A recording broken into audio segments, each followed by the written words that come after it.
Ние само како граѓани знаеме како ќе завршат овој големи случаи. Тоа покажува дека ние имаме проблем со сериозен веќе не со борбата против криминалот и корупцијата, што тоа не е спорно. Владата, односно Министерството за внатрешни работи прибава документи, факти, аргументи, поднесува кривични пријави и сите завршуваат во кругот на правосудниот систем. Сега, кога го анализираш државата генерално или кога и правиш споредба со другите држави во светот, сите држави во светот имаат некој проблем. Пример, во Јужната Америка имаат проблеми со наркокартелите. Тоа е најголемиот проблем.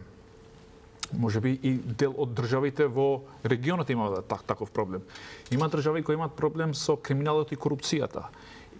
Многу држави во светот. Имаш држави кои имаат проблеми со тероризмот. Ние можеби се единствената држава што имаме проблем со правосудниот систем.